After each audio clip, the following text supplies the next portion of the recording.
কেউ যদি আপনাকে কষ্ট দেয় তাহলে আপনার কারো কাছে বিচার দিতে হবে না, কাউকে বলতে হবে না।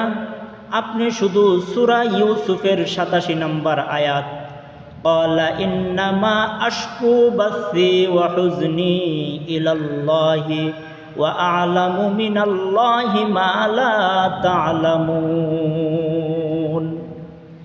এই আয়াত হযরত ইয়াকুব আলাইহিস সালাতু ওয়াস সালাম ওনার সন্তানেরা যখন তিনাকে কষ্ট দিয়েছিল তখন তিনি এই আয়াত পড়েছিলেন।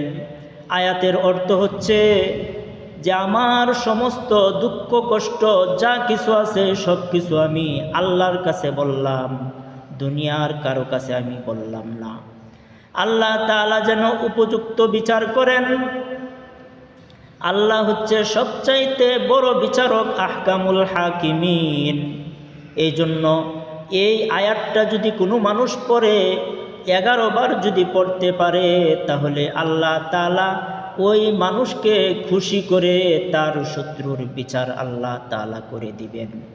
আয়াতটি আমি আবারও বলছি, ক্বালা ইন্নামা আশকু বাসি ওয়া হুজনি ইলাল্লাহি ওয়া আ'লামু মিনাল্লাহি মা লা তা'লামুন। ক্বালা ইন্নামা আশকু বাসি ওয়া হুজনি ইলাল্লাহি ওয়া আ'লামু মিনাল্লাহি মা লা তা'লামুন।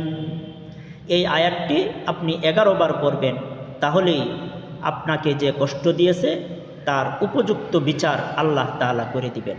সুবহানাল্লাহ।